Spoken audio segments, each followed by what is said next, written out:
High বন্ধুরা, আমার অমৃত সন্ধানী চ্যানেলে তোমাদের সুস্বাগতম।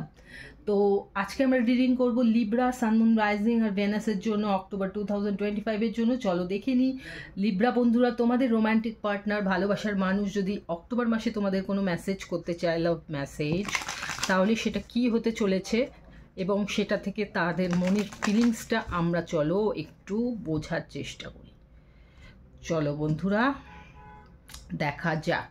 তো প্রথম কার্ডটা হলো গিল্টি, নেক্সট হলো কনফিউশন, থার্ড হলো আনফিনিশড বিজনেস। তো বন্ধুরা লিব্রান্স, তোমাদের যে পার্টনার রয়েছে আমি যেটা দেখতে পাচ্ছি, তো তার প্রথম মেসেজ হলো I feel pain from the damage I have caused. I feel unclear about where we stand. We still have things to resolve and discuss. তো মেইনলি আমি যেটা দেখতে পাচ্ছি বন্ধুরা, লিব্রা বন্ধুরা, যে তোমার যে পার্টনার সে ভীষণভাবে কনফিউজড তোমাদের এই রিলেশনশিপটা নিয়ে। সে তোমাকে ভালোবাসে, অবশ্যই ভীষণ ভালোবাসে, কিন্তু সে ভীষণভাবে কনফিউজ যে এই রিলেশনশিপটা ঠিক কোথায় যাচ্ছে।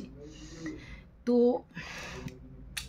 তার মনে হয় তোমাদের মধ্যে অনেক কথাবার্তা বলার দরকার, অনেক ফিলিংস শেয়ার করা দরকার, এবং অনেক কিছু যে প্রবলেমসগুলো আসছে সেগুলো রিজলভ করা দরকার।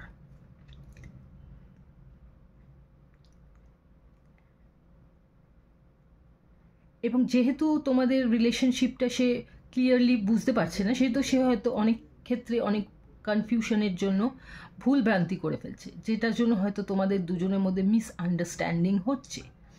তো সেই জন্য সে গিল্টি ফিলও করছে। আবার সে যে এই কনফিউশনটা যাতে তত তাড়াতাড়ি ক্লিয়ার হয়, তোমাদের যে আনফিনিশড বিজনেস রয়েছে সেগুলো যাতে যত তাড়াতাড়ি শেষ করা যায়, ক্ল্যারিটি আনা যায়, সেই দিকেও কিন্তু সে চেষ্টা করছে। তো এই মান্থে আমি সেটাই দেখতে পাচ্ছি, তার একটা কনফিউজ সিচুয়েশন, সে এটা থেকে বেরোতে চাইছে। এবং রিলেশনশিপটা এক্স্যাক্টলি তুমি তাকে ভালোবাসো কি না, সে তাকে তোমার আর তার মধ্যে হায়ার লেভেল অফ রিলেশনশিপ হতে যাচ্ছে কি না, বিয়ে বা এনগেজমেন্ট সেটা হবে কি না, নাকি এমনি রিলেশনশিপটা জাস্ট বন্ধুত্ব হয়ে থাকবে বা রিলেশনশিপটা শেষ হয়ে যাবে, সেই এই কনফিউশনটা থেকে বেরোতে পারছে না। আশা করব লিব্রা তোমরা চেষ্টা করবে এই কনফিউশনটা ক্লিয়ার করার জন্য তার। তো এরকম আরও ছোট ছোট রিডিং নিয়ে আমি আসছি, নেক্সট রিডিংটার জন্য অপেক্ষা করো, ততক্ষণ টাটা বাই।